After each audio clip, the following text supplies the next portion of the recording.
आप सभी को स्वागत करता हूं प्रभु यीशु मसीह के महान नाम में। इस वीडियो में इस टॉपिक का साथ, इस विषय का साथ मैं आज बात करूंगा। आप सभी के लिए ये टॉपिक, ये विषय को समझना और लोगों तक इसको शेयर करना, क्योंकि अद्भुत बातें हैं जो कि मैं रखूंगा। रोमन्स 15:4, रोमियो की किताब 15 अध्याय 4 नंबर वचन। इसको आपने पढ़ा होगा, लेकिन इस कंसेप्ट में एक एंगल, एक अलग एंगल मुझे दिखी, जो आपके सामने मैं आज रखने जा रहा हूं। तो वो है, क्या लिखा है, पहले वचन को पढ़ते हैं फिर समझाते हैं। लिखा है कि जितने बातें, कौन सा वचन है? रोमियो का 15 अध्याय 4 नंबर वचन।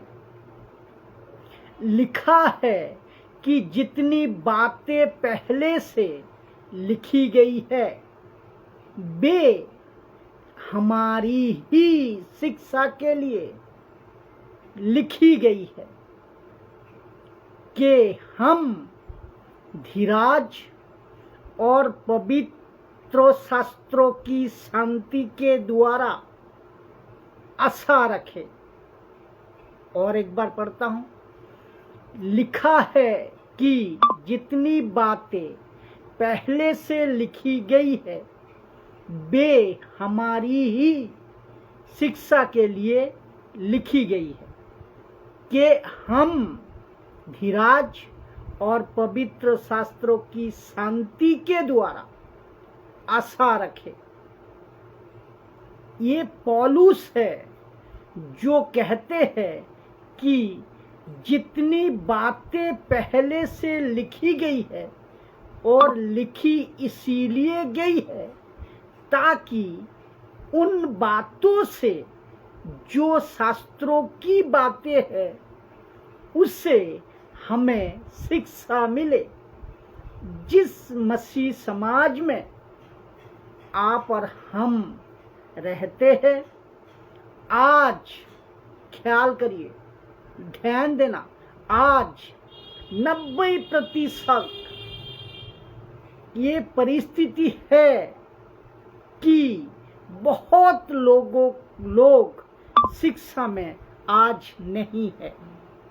बहुत लोग आज शिक्षा में नहीं है। एक होता है प्रीचिंग, जिसको कहता है प्रचार। एक होता है शिक्षा, जिसको कहता है टीचिंग। लेकिन आज 90% से भी ज्यादा कलीसिया के अंदर, चर्चों के अंदर प्रचार तो हो रहा है, लेकिन शिक्षा नहीं हो रही है। जिसको कहते हैं प्रीचिंग तो हो रहा है, लेकिन टीचिंग नहीं हो रही है। तो पौलुस ने जब ये बातें को लिखा है, वो इस बातें को जानता था कि मसीह की देहों को अगर कोई मजबूत कर सकता है, वो है यीशु की बातें को लेकर चलना है, जिसको कहते हैं शास्त्रों की बातें कलीसिया को लिखी गई थी, ताकि वो एडुकेटेड हो सके। तो मेरी जो वीडियो है, तो कोई बकवास नहीं, कोई बकवास नहीं, कोई उल्टे सीधे नहीं, ओनली फॉर शिक्षा पर फोकस। मैं सभी को कहना चाहता हूँ, जितने भी मसीह लोग देखते हैं सुनते हैं, मैं सभी को कहना चाहता हूँ कि शिक्षा पर फोकस होना बहुत जरूरी है, बहुत जरूरी है। और शिक्षा क्यों? शिक्षा क्यों? क्योंकि श्रेणी पोस्ट पेज आपको स्वागत करता हूं प्रभु यीशु मसीह के नाम में। इस वीडियो में बने रहे, मजबूती से परमेश्वर का वचन को समझे और लोगों तक शेयर जरूर करें, क्योंकि अद्भुत बातें, अद्भुत शिक्षा जो कि परमेश्वर की आत्मा की अगुवाई से मैं आप सभी के पास आता हूं और आते रहूंगा जब तक परमेश्वर अगुवाई करे। क्योंकि एक शिक्षित व्यक्ति, शिक्षा क्यों यहां लिखा है, शिक्षा क्यों? क्योंकि एक शिक्षित व्यक्ति ही मसीह को मजबूती से पकड़ सकता है। एक शिक्षित व्यक्ति ही सांसारिक नाना प्रकार विरोध से मजबूती से खड़ा रह सकता है मसीह में। यीशु कहता है कि दो तरह का घर है। यीशु कहता है कि दो तरह का घर है। एक वो घर जिसने अपना घर रेत पे बनाया, रेत। दूसरा वो जिसने अपना घर चट्टान पर बनाया। जिसने अपना घर रेत पर बनाया उस पर भी, और जिसने अपना घर चट्टान पर बनाया उस पर भी आंधी तूफान सब आएगा। लेकिन यीशु ने क्या कहा? टीका वही या मजबूती से बना रहा वही जिसकी बुनियाद मजबूत है, जिसकी बुनियाद मजबूत है। और ये बुनियाद वही है, वही मजबूती हो सकती है जिसने अपना घर चट्टान पर बनाया। क्या अद्भुत है, क्या गजब है। रेत का घर नहीं टिकता, कभी नहीं टिकता।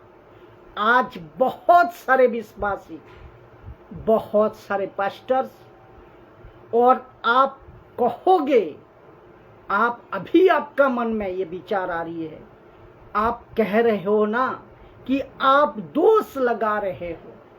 देखिए, सच जो होता है ना, जो सच होता है उसको कहने के लिए दोष लगाना ये नहीं कहते। मैं सच बता रहा हूं और ये फैक्ट है, एक सच्चाई है जो मैं बता रहा हूं, जिसके चलते आज बहुत सारे विश्वासी जल्दी डगमगा जाते हैं। आप उनको लाइव को देखो, चेक करो, जैसे कोई मुसीबत आती है हार मान लेते हैं। मैं आगे नहीं जा सकता कहते हैं। मैं मसीह में कमजोर हूं और पता नहीं कितनी सारी शिकायतें हैं। और सबसे गंदी आदत ये होती है, जबकि उनको शिक्षा में मजबूत होना है। इसीलिए यीशु ने कहा कि सत्य को जानो, तब तुम स्वतंत्र हो जाओगे। सत्य तुम्हें स्वतंत्र कराएगा। इसका मतलब उनको शिक्षा में मजबूत होना है। ये क्यों मजबूत नहीं होते या नहीं किए गए हैं मजबूत? वो प्रार्थना भी खुद का प्रार्थना भी मांगते हुए नजर आते। किसके पास? पास्टर के पास। माफ करना इस शब्दों को मैं बोलने जा रहा हूं कि ये भीख मांगते हुए नजर आते। प्रार्थना का भीख कहता है प्रार्थना कर दो, प्रार्थना कर दो। और हकीकत यही है कि प्रार्थना कर दो, प्रार्थना कर दो, मुझे हिम्मत दे दो। आपका हिम्मत, मैं कहता हूं, वचन कहता है आपका हिम्मत एक ही है, वो है परमेश्वर का वचन। परमेश्वर का वचन आपको मजबूत अगर कोई करेगा, वो है परमेश्वर का वचन। तो इसको सुनिए जरा। आपको अगर पौधे से पेड़ बनना होगा, आपको अगर पौधे से पेड़ बनना होगा, क्योंकि अगर आप पौधे हो ना मसीह में, छोटे बच्चे हो ना भी मसीह में, तो आपको बनना होगा पेड़, आपको बनना होगा पेड़। तो पौधे से लेकर पेड़ तक का सफर जो है ना, पेड़ तक में आपको आना होगा। पौधे से लेकर पेड़ तक आना होगा, आना चाहिए। जानते हो यीशु ने क्या कहा? मेरे पिता के महिमा, मेरे पिता के खुशी इसी से होती है कि तुम बहुत सा फल लाओ। देखिए, यीशु में, मसीह में आप अगर पौधे हो तो आप कभी फल नहीं दे सकते जब तक वो पौधे से पेड़ तक ना बढ़ जाए। जब तक पौधे से पेड़ ना बन जाए तो पेड़ के पास अपेक्षा है, पेड़ के पास ताकत है, पेड़ के पास में क्षमता है, क्षमता है, इनके पास में एबिलिटी है कि वो फल दे सकता है। लेकिन पौधे फल नहीं दे पाएगा। क्यों? क्योंकि वो खुद बच्चा है, क्योंकि वो खुद पौधे है। इसीलिए पौलुस कहता है कि तुम कब का गुरु हो जाना चाहिए था, तुम्हें तो कब का गुरु हो जाना चाहिए था। इसका मतलब ये हुआ कि तुम अभी भी बच्चे हो। परमेश्वर का धन्यवाद देता हूं कि ऐसी सुविधा के लिए कि अब तक ये बातें पहुंच रही है, पहुंचा रही है परमेश्वर। मुझे दुख के साथ बोलने जा रहा हूं मैं कि आज बहुत सारे पास्टर अपने पौधे में विश्वासियों को रख छोड़ा है, पेड़ तक बनने नहीं दे रहा है, नहीं सिखा पा रहा है, बनाने का काम नहीं कर रहा है, पेड़ बनाने का काम नहीं कर रहा है। और इसीलिए आपको पता है आज मसीह की देहों में 90% पौधा सूखने पर है, सूखने पर है। और इनका वजह, इसका वजह क्या है कि उनको खुराक नहीं दी जा रही है, सही शिक्षा उनको नहीं दी जा रही है, उनको अध्ययन ठीक से नहीं मिल पा रही है। इसीलिए ये वचन आपको बीच में मैं रखा हूं कि इसको समझे। और एक बार पढ़ता हूं, रोमियो 15 का 1 सेकंड मैं आपको बता दूं, 15 का 4, रोमियो 15 का 4, रोमन्स 15:4 लिखा है, जितनी बातें पहले से लिखी गई वे हमारी ही शिक्षा के लिए लिखी गई है, हमारी शिक्षा के लिए लिखी गई है कि हम धीराज और पवित्र शस्त्र की शांति के द्वारा आशा रखे। कंफर्ट, ये जो शांति शब्द है ना, कंफर्ट, शांति का मतलब पवित्र शस्त्र का वचन कठिनाई के समय में शांति के साथ आपको आगे बढ़ाने की कंफर्ट करता है, इजी करता है, आसान करता है, ताकि तुम आगे बढ़ो, ताकि तुम आगे बढ़ो। और जिसके लिए ये वचन को रखा, और आपको पता होगा कि जीसस, पीटर और पौल ने, ये सब ने कहा था कि भेड़ियों का युग आएगा, ये भेड़ियों का युग आएगा, पहले से कहा था। जिसके चलते आपको ये समझना जरूरी है कि ये युग है, एक युग है परमेश्वर का, जिसको कहते हैं अनुग्रह का युग। एक युग है परमेश्वर का, जिसको कहते हैं अनुग्रह का युग। दूसरी तरफ एक युग है लूसीफर, शैतान का, जिसको कहते हैं भेड़ियों का युग। जहां ऐसे झूठी शिक्षक, जिसको जीसस ने खुद कहते हैं फॉल्स प्रॉफिट, ये है युग चल रहा है।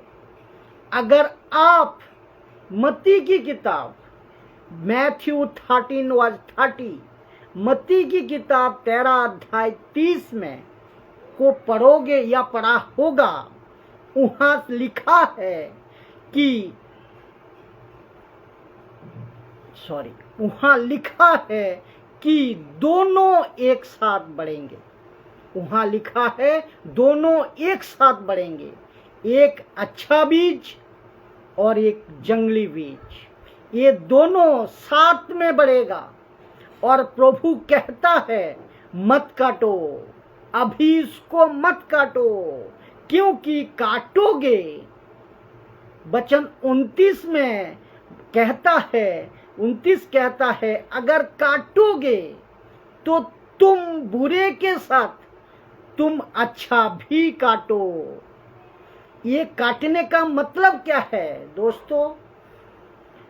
आप सभी जानते हैं बाइबल की एक अलग भाषा है, बाइबल की एक अलग भाषा है, आत्मिक तौर पे इसको समझना होगा।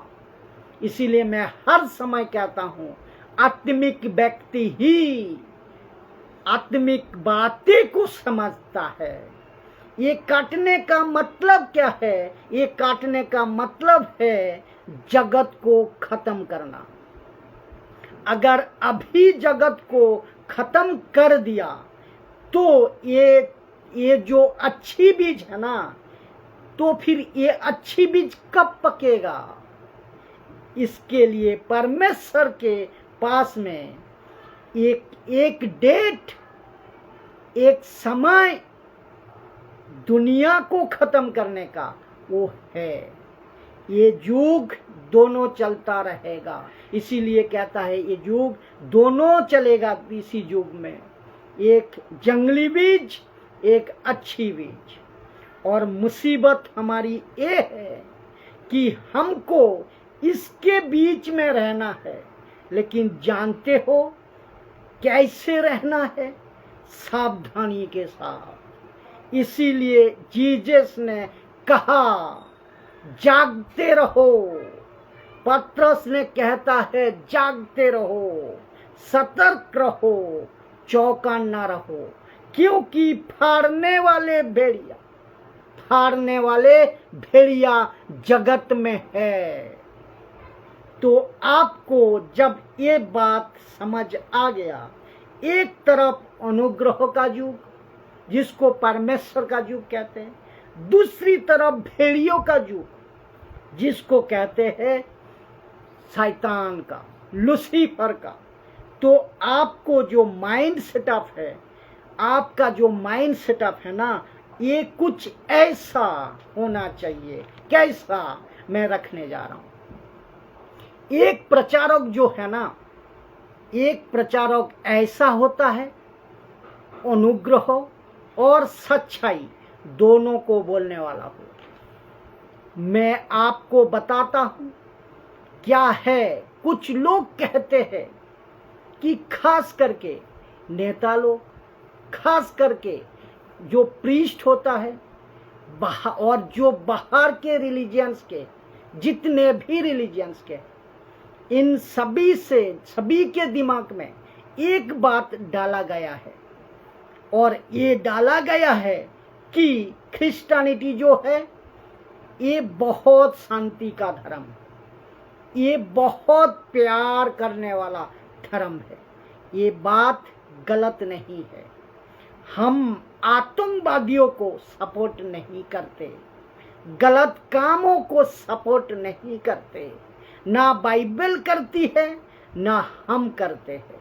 हम चाहते हैं कि समाज में, सोसाइटी में, देश में जहां शांति और सभ्यता सब रहे, लेकिन साथ ही साथ हम एक कहते हैं, एक कैसे भूले कि इसका भी युग है, इसका भी युग है, क्योंकि हम जीसस की नकल कर रहे हैं। और जिस